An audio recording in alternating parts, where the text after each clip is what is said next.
Sarah, I'm telling you, reading Dan Ariely's Predictably Irrational is like finally getting the source code for the human brain. We've spent centuries pretending we're these noble in reason creatures, these logical gods in suits.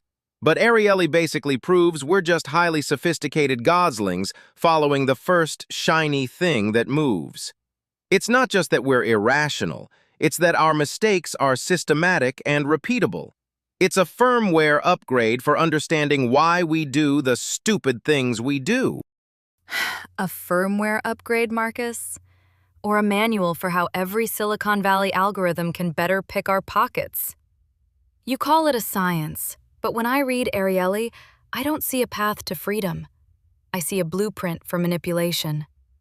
He's showing that we aren't just making mistakes. We're being steered into them by anyone who understands the hidden forces of our environment. Every time you scroll through Amazon or get a limited time notification on your phone, they are using this predictable irrationality against you. Isn't that a bit cynical? If we know how we're being steered, we can grab the wheel. Take his core idea, relativity. We don't have an internal value meter that tells us how much a product is actually worth. We only know how to compare things that are right in front of us.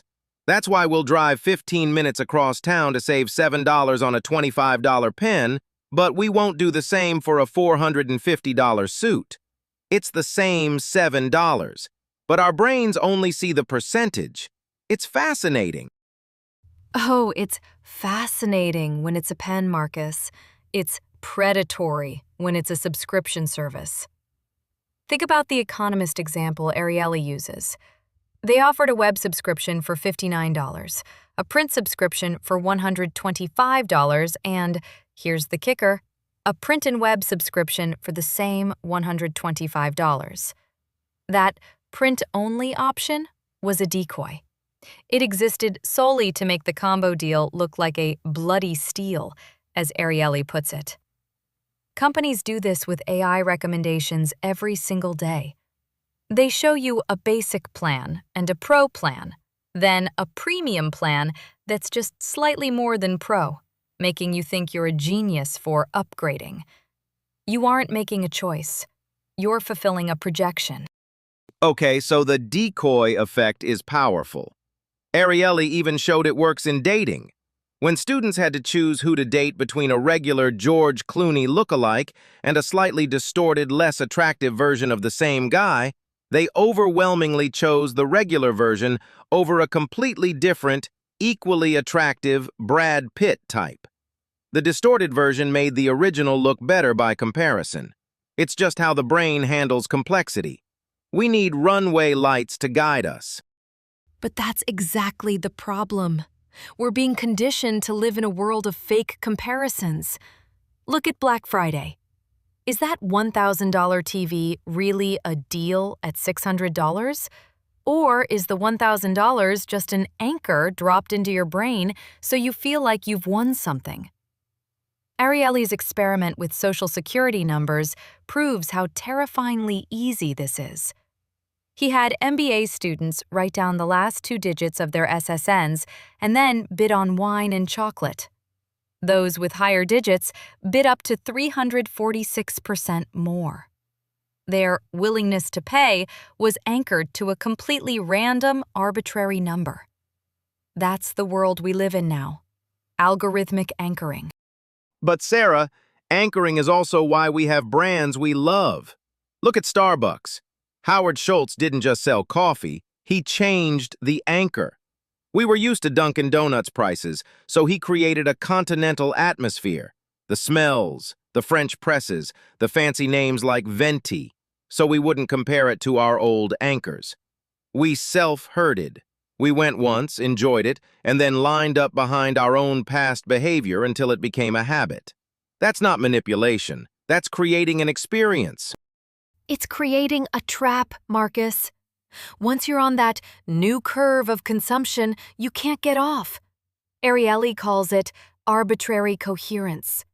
We make a random first decision, like paying $5 for a latte, and then we spend the rest of our lives being coherent to that one moment of madness. We think we're being rational, but we're just being loyal to a ghost. And then there's the most dangerous anchor of all, the word free. Oh, come on! Everyone loves free. It's an emotional hot button. Ariely's chocolate experiment is a classic. When a Lindt truffle was 15 cents and a Hershey's Kiss was 1 cent, 73% chose the truffle. Pure logic. But when he dropped the price of both by just 1 cent, making the Kiss free, the numbers flipped. Suddenly, 69% wanted the free Kiss. They gave up the superior truffle just to avoid the risk of losing a single penny. Exactly! Zero isn't a price. It's a siren song that makes us forget the downside. It's why you buy 2 shirts you don't need just to get the third one free. It's why Amazon's sales exploded when they offered free shipping but did nothing in France when they charged a single, tiny franc. And today?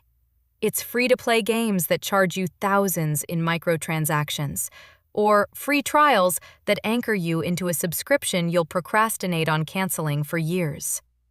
Free is the most expensive thing we own.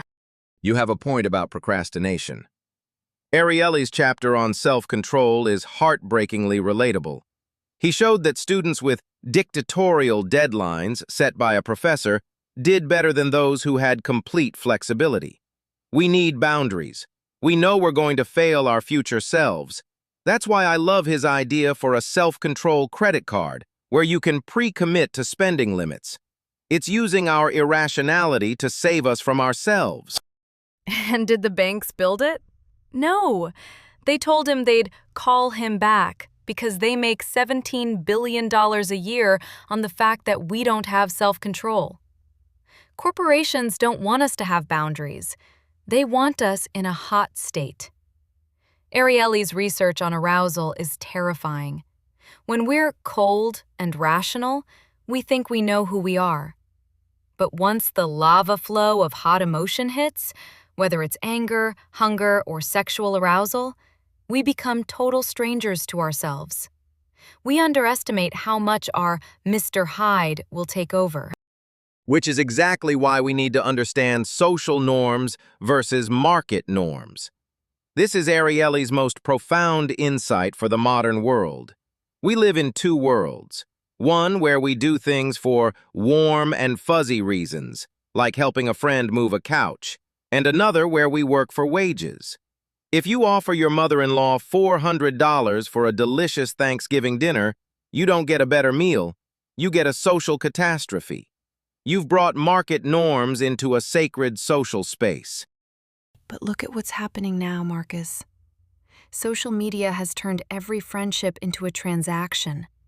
Influencers sell authenticity, but they're being paid in market norms to maintain a social image. We're blurring the lines.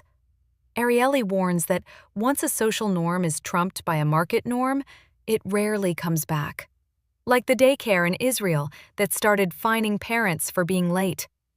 Before the fine, parents felt guilty, social norm. Once the fine was introduced, they just viewed it as a service they could buy, market norm. Even when the fine was removed, the guilt didn't return. The relationship was permanently broken. It's true. We're losing the gift exchange economy. But don't you see? If we recognize that money is the most expensive way to motivate people, we can fix our workplaces. Companies like Google provide free gourmet lunches because it builds a social contract, a sense of family and loyalty that a salary alone can't buy. It makes people want to pitch in because they care, not just because they're on the clock. Or it just blurs the lines so you never feel like you can leave the office. It's 24/7 passionate labor for the price of a kale salad. Marcus, you're looking at these free lunches as benefits, but Ariely himself admits we're pawns in a game whose forces we largely fail to comprehend. He talks about keeping doors open as a trap. We're so obsessed with keeping every option alive, every dating app match, every potential career path, that we spread ourselves too thin and fail at everything. But the door game experiment proves we can learn. Yes, students wasted money frantically clicking to keep disappearing doors open, even when those doors were worthless. But the lesson is that we need to consciously close doors. We need to be like that Chinese commander, Xiang Yu, who burned his own ships so his troops had to fight or perish. That's the Zen of behavioral economics, finding the courage to limit our own choices so we can actually be free. Is it freedom, Marcus? Or is it just a smaller cage? Ariely shows that even our placebo expectations are driven by price. People got more pain relief from a $2.50 Velladone pill than a 10-cent one, even though both were just vitamin C. Our brains are literally wired to believe that expensive equals better. If our own physiology is tied to the price tag, are we ever really in control? Or are we just biological goslings imprinting on whatever the market tells us is valuable? I think it's both. We are goslings, but we're goslings with a textbook. Ariely isn't saying we're hopeless, he's saying we're predictably irrational. If the irrationality is predictable, it's a system. And if it's a system, we can design around it. We can use nudges and default settings to make the right choice the easy one. Maybe. But while you're designing around it, the tech giants are designing through it. They know we're more likely to be dishonest when we're one step removed from cash, like using tokens or digital credits instead of dollar bills. They know we'll self-herd into their ecosystems. They've taken Ariely's microscope and turned it into a magnifying glass to burn us like ants. You call this a firmware upgrade. I call it a warning. Perhaps it's a bit of both. Ariely's story about his own injury, the years in the hospital observing pain, it came from a place of wanting to reduce human suffering. He realized the nurses were ripping bandages off fast because of their own biases, even though slow removal was better for the patient. We all have those biases. We're all fumbling in the dark. And that's the final clash, isn't it? Are we fumbling toward the light, or just getting used to the dark? Ariely ends with the idea of free lunches, tools that help us achieve what we actually want, like Save More Tomorrow plans that increase retirement savings automatically. It's a beautiful thought, but it requires us to admit we aren't in the driver's seat. Maybe the driver's seat is an illusion we need to let go of. We're part of the system, Sarah. But at least now, thanks to Ariely, we can see the hidden forces shaping the road. Even if we still occasionally drive off the cliff for a free donut. Thank you for listening to this discussion on the System Read podcast. If you enjoyed this episode, please hit the like button and subscribe to ensure you don't miss our upcoming deep dives.